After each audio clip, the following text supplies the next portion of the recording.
my kitchen. In today's show, I'll be making marinated goat cheese with artichokes, olives, and tomatoes. And I'll be making baked cherry tomatoes with garlic and basil.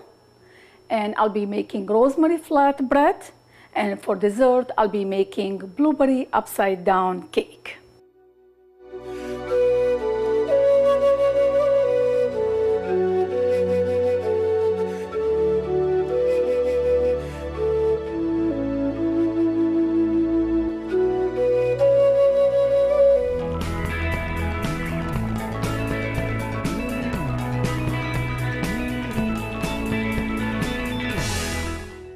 My cherry tomatoes are doing so good this year. Look how beautiful these tomatoes are. There is nothing better than homegrown vegetables, especially tomatoes. They have the sweet flavor and all that intense flavor. They're so healthy for you and they taste completely different. So what I would do is I will pick some of these red tomatoes, the ripened ones. We need to go and fish for some of the ones. They smell so good, of course. Okay, we'll try to find some more. Continue picking the red ripe tomatoes. Look how beautiful they are. A few more here. I'll try to pick all the ones that they are ripe. Okay, that looks good. I don't think there are any more. Probably one more here. We'll pick this one too. And that's great.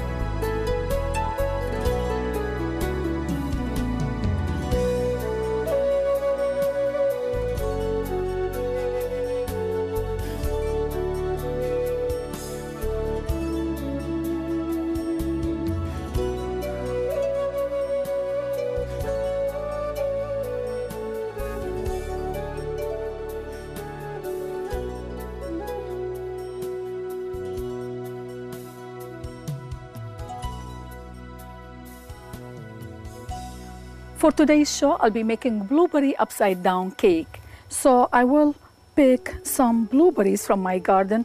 Look how beautiful these blueberries are. They are so flavorful. They are so beautiful. Look at the color of these blueberries. So I'll pick, the way you know that your blueberries are ripened is like when you cut them out. First of all, of course, you're checking the color, the purple, beautiful color. And then when you pull them out, they come out so easy from the vine. And then you know they are ready to be picked. I have a couple more here. I have some more here. And I will try to pick as many as I can find. We're gonna need about 2 cups or 1 pint of blueberry for this. Find some more ripened blueberries. They go in the basket. Some more over here. A few more. And there is another one here. These.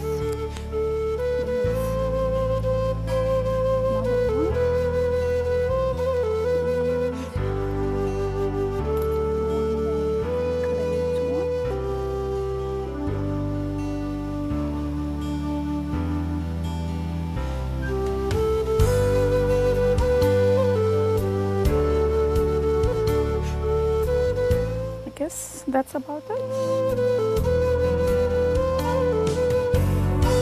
For the show also today, I will need some herbs. I need some basil, freshly cut basil. Look how beautiful the leaves are. It smells so good. There is nothing better than fresh herbs. Look at this. We'll cut some more. And I wish you can smell these herbs. They smell so good. Look how beautiful. Also, I need some parsley. I have some flat leaf parsley that I've grown here.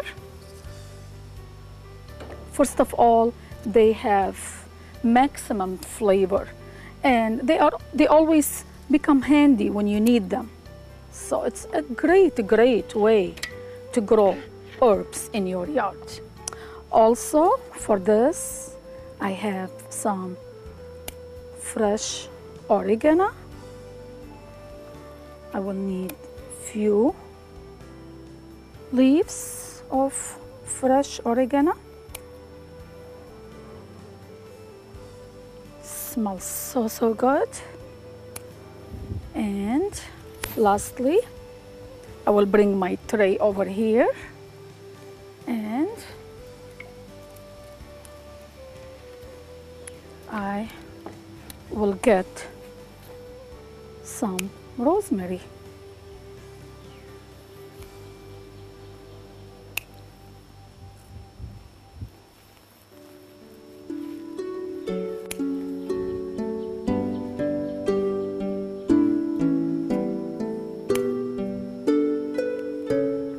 What a great way to enjoy your garden.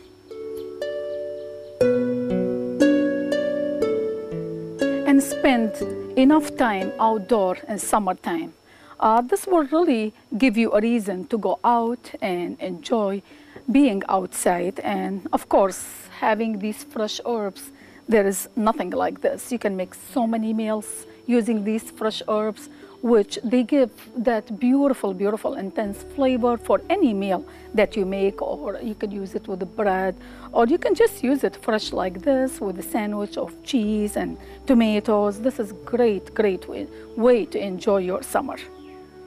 Now we'll go back to the kitchen and we'll work on making some of these dishes.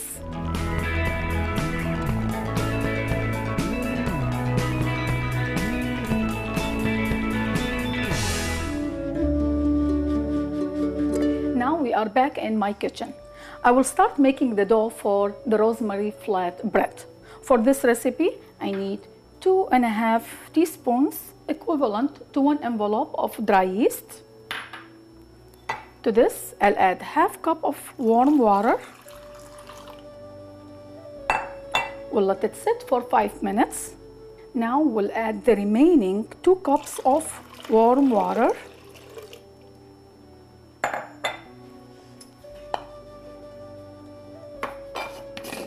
One-fourth cup of dried milk goes in the mixture.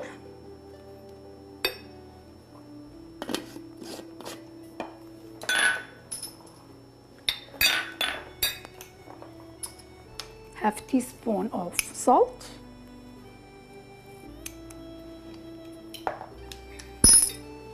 One tablespoon of extra virgin olive oil.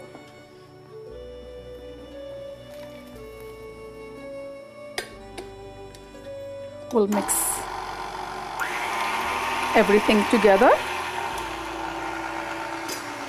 Now, for this recipe, I need 6 cups of bread flour. We'll add 1 cup at a time.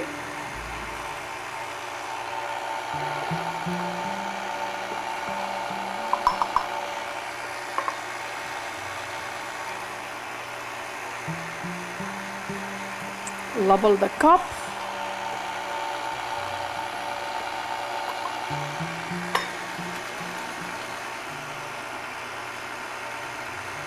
Using the dried milk in this recipe will give us beautiful dough. It's going to be nice and soft. 1 more cup.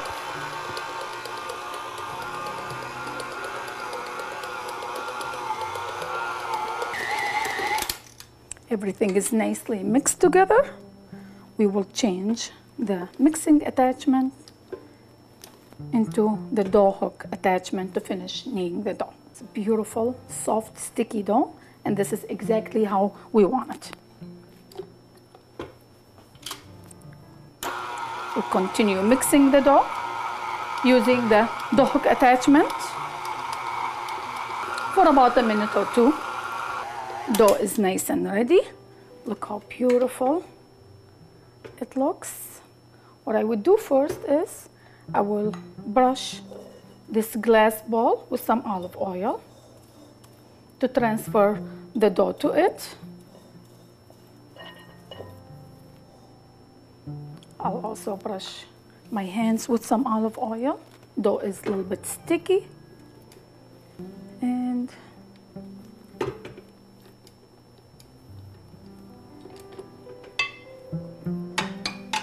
we will remove the dough into this glass bowl.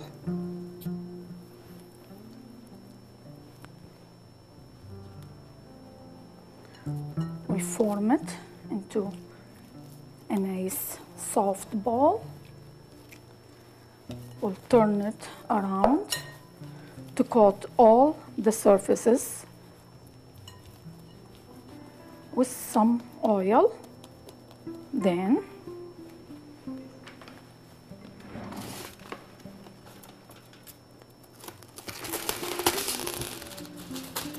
cover it with saran wrap and a clean kitchen towel, and we'll let it sit for about an hour to hour and a half to rest until it doubled in size.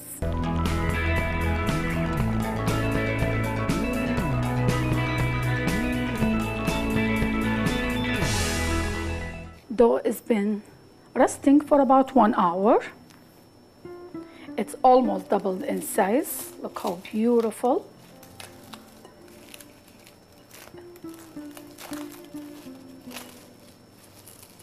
What a great looking dough. Love working with dough. What I would do is, I have 4 pizza pans, you can call them, or any baking pans, about 12 inches in diameter, that I have to brush with olive oil.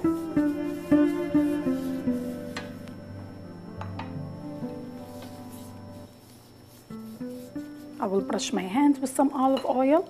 I will divide the dough into 4 equal portions.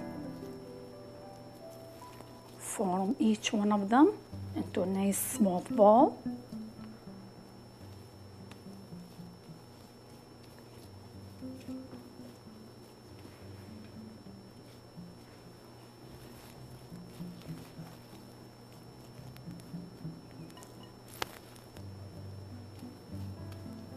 I'll brush piece of plastic wrap with some olive oil and cover it. Let it sit for about 10 minutes to rest.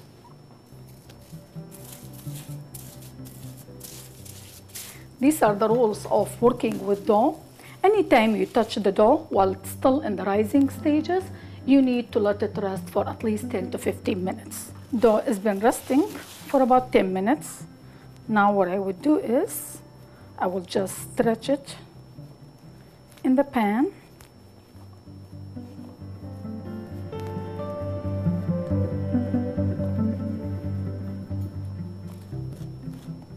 Let it rest for another 10 minutes.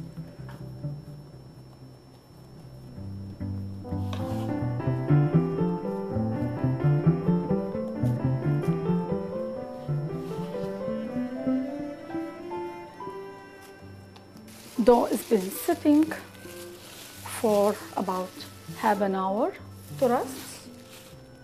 We'll remove the plastic wrap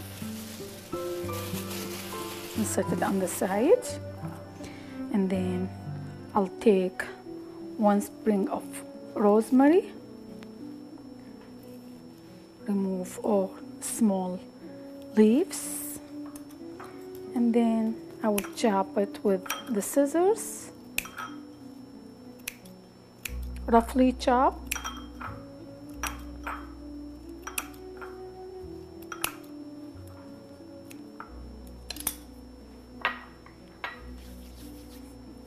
I will make indentation on the top of the bread with my fingers, dipped in olive oil. Love the smell of rosemary, especially the fresh one.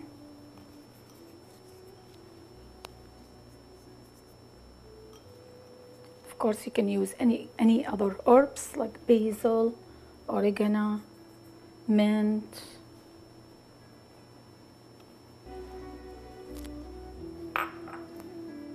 Try to press the rosemary inside the dough. We'll sprinkle with some grated sea salt on top.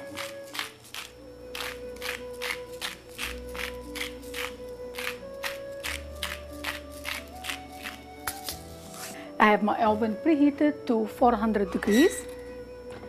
Bake the bread in the oven for about 15 to 20 minutes. I will spray with water for the first 10 minutes, maybe 2-3 times. That's gonna give us a nice crust on top.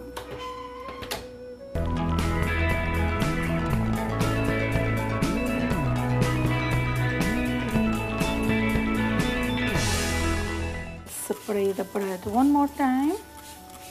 Look how beautiful it's bubbling.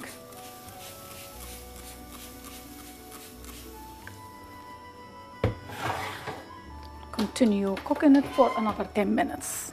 We'll check on our bread. Smells so good. The rosemary, the olive oil, it's amazing. We'll remove it from the baking pan. We'll set it on a cooling rack to cool for a few minutes.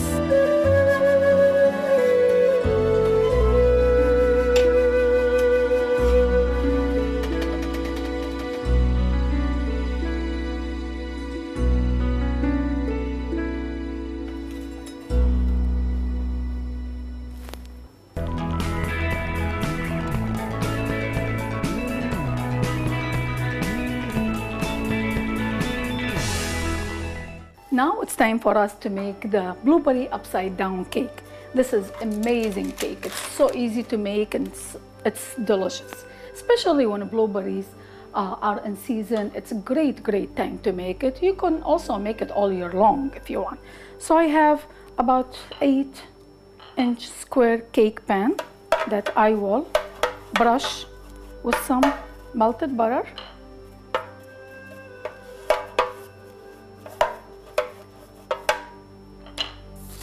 Align it with a piece of parchment paper. To this, I have half stick, 1/4 cup of butter that I have melted. It's gonna go in the bottom. Spread the butter evenly on the bottom. Into this, I will sprinkle 1/4 cup of brown sugar evenly on the bottom.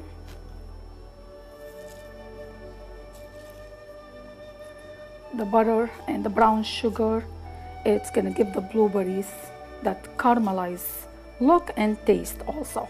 So it's a great way to incorporate the blueberries in this cake. And then I have 2 cups of fresh blueberries that we picked from my backyard, washed and drained.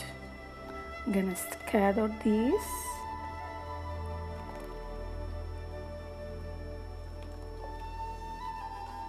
Evenly on the bottom of the cake.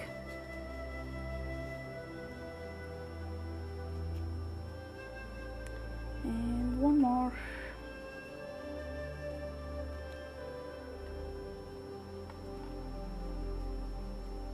Now the cake pan is ready. Now we are ready to get the dry ingredients together. For this recipe, I need 1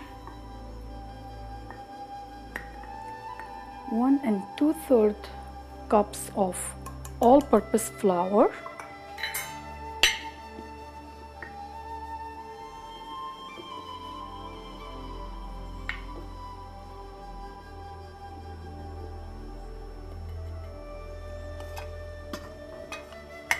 2/3 cups of sugar,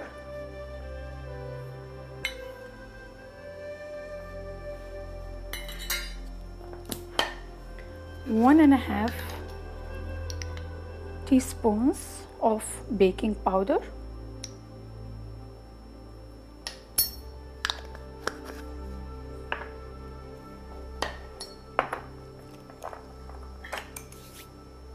1/4 teaspoon of salt,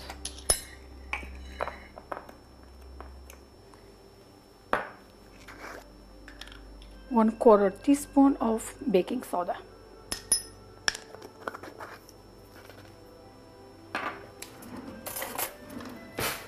We'll stir all the dry ingredients together to incorporate.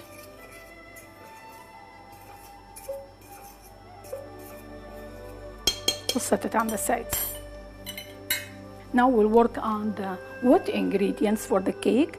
I have 1 stick of butter, softened to room temperature.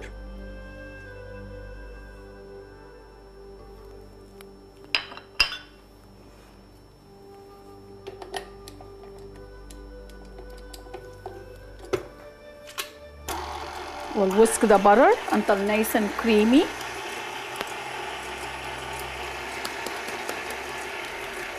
We'll crack 2 eggs in a bowl.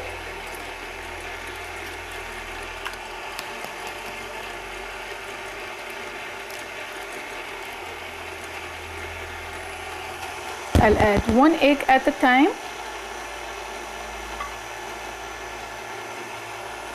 We'll mix for about 1 minute.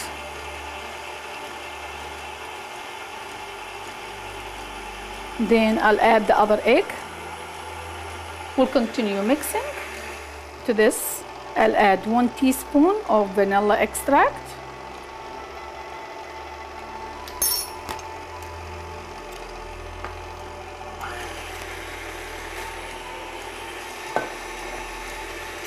Two-thirds cups of milk.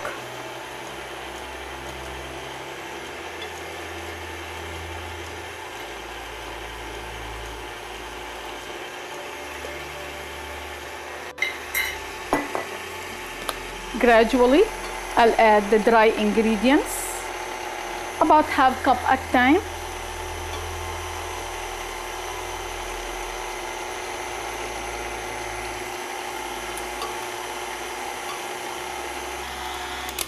I'll scrape the sides. We just want to make sure everything is nicely incorporated. We'll mix for a minute or so.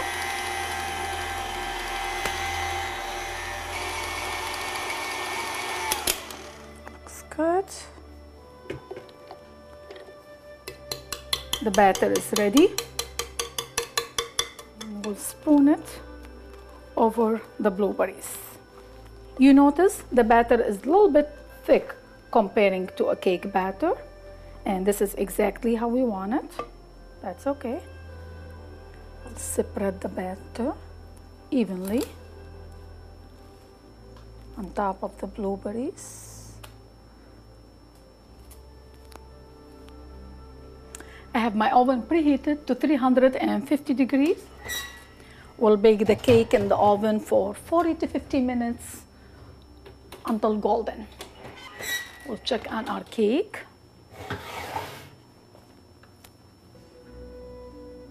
We'll insert a wooden score in the middle. It comes out clean.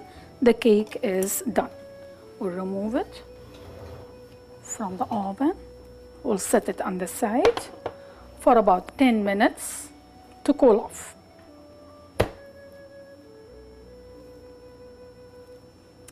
Cake has been cooling for about 10 minutes. We'll use this serving platter, put it over the pan, flip it.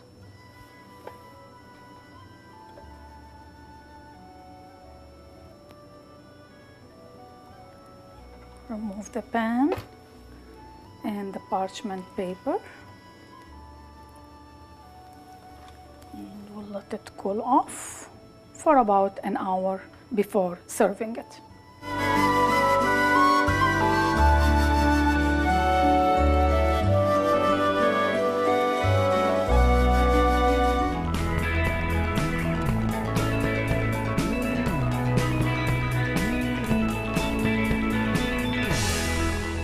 Now we are ready to make the baked cherry tomatoes with garlic and basil.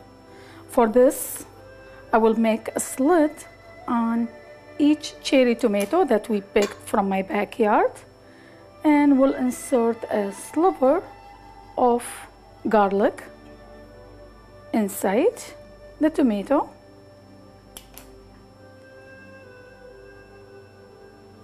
And we'll set it on this baking pan.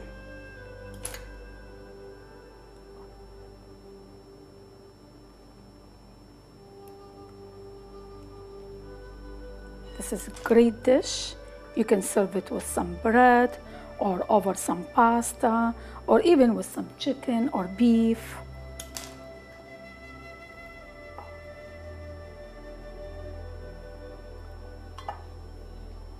To this, we'll drizzle some extra virgin olive oil,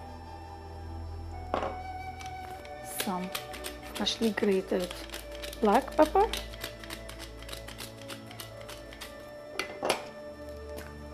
and some sea salt.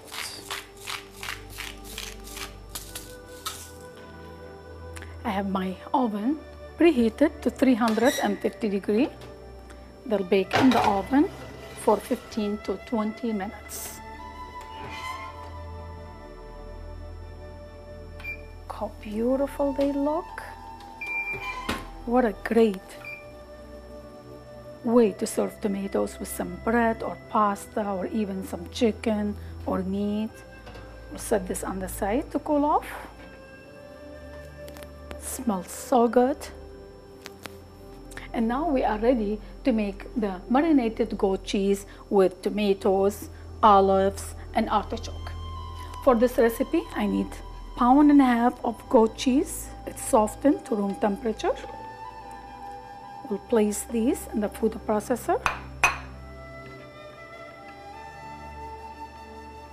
To this, I'll add 1/2 teaspoon of red pepper flakes, 1 teaspoon of salt, some fresh oregano,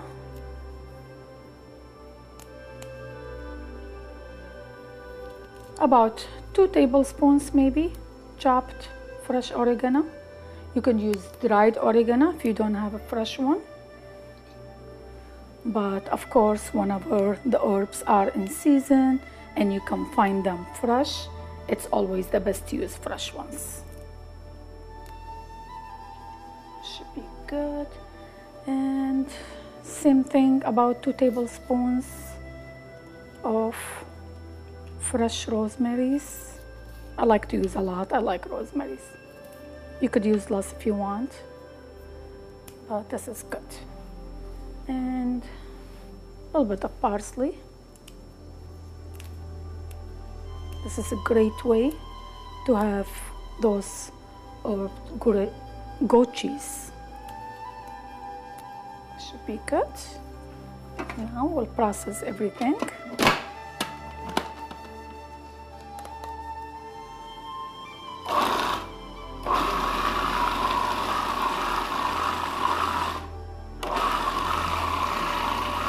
Until everything is nicely chopped and all incorporated. Looks good. We'll remove it. Transfer it into this glass bowl.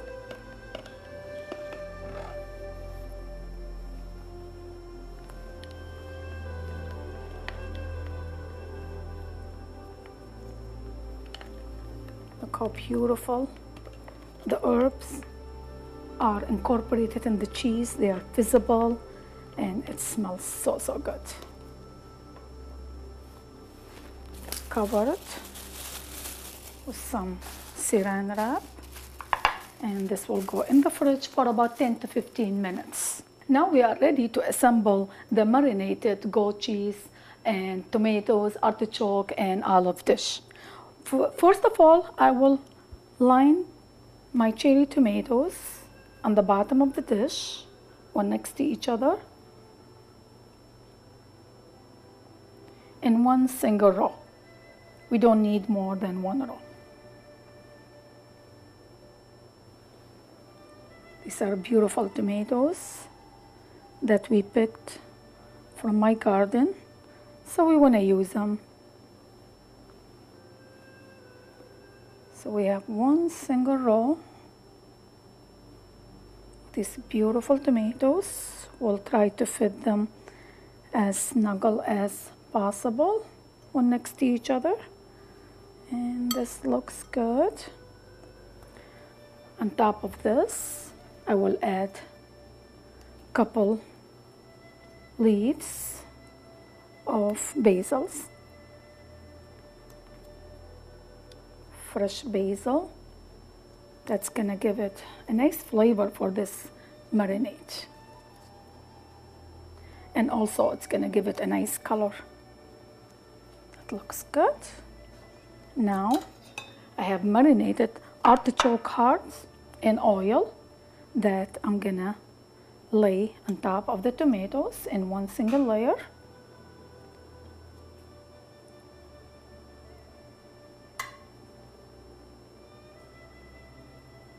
This is a great dish to have, especially if you are out on a picnic with some fresh bread. It's really, really good. Or if you like to use with pasta salad or any other salads, we'll add to it. Okay, we'll keep arranging these artichokes.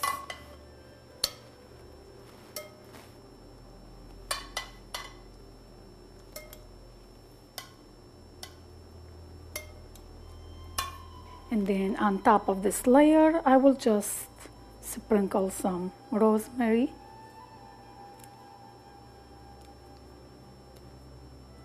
Just a little bit. Great.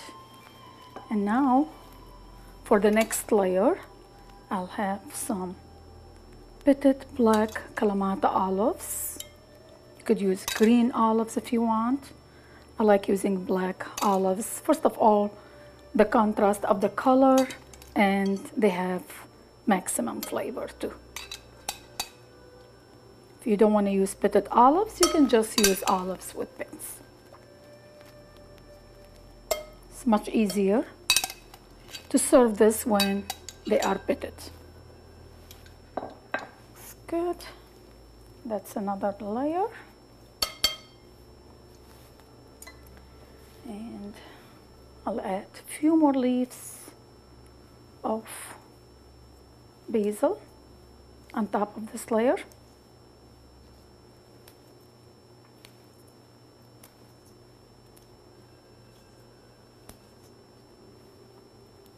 What a great way to incorporate all these herbs in this dish. This is amazing.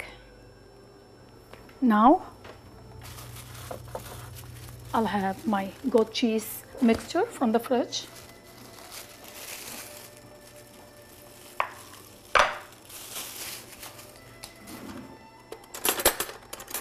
What I would do is I'll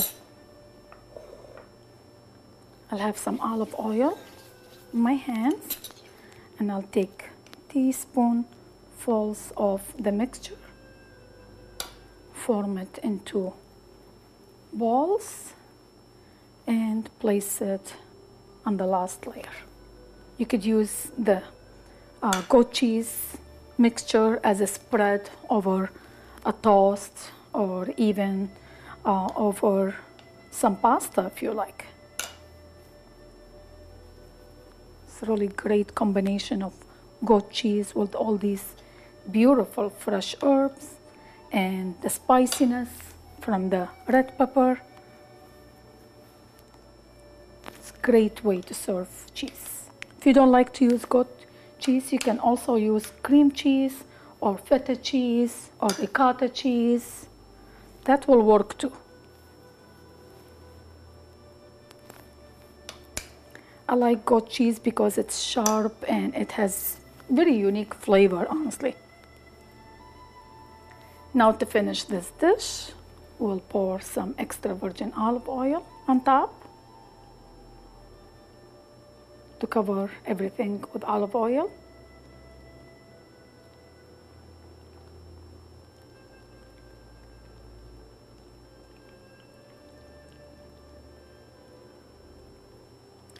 Sprinkle some chopped fresh basil on top of the baked cherry tomatoes. What a beautiful colors. Smells so good. Love the combination of tomatoes, garlic, and basil. Looks great.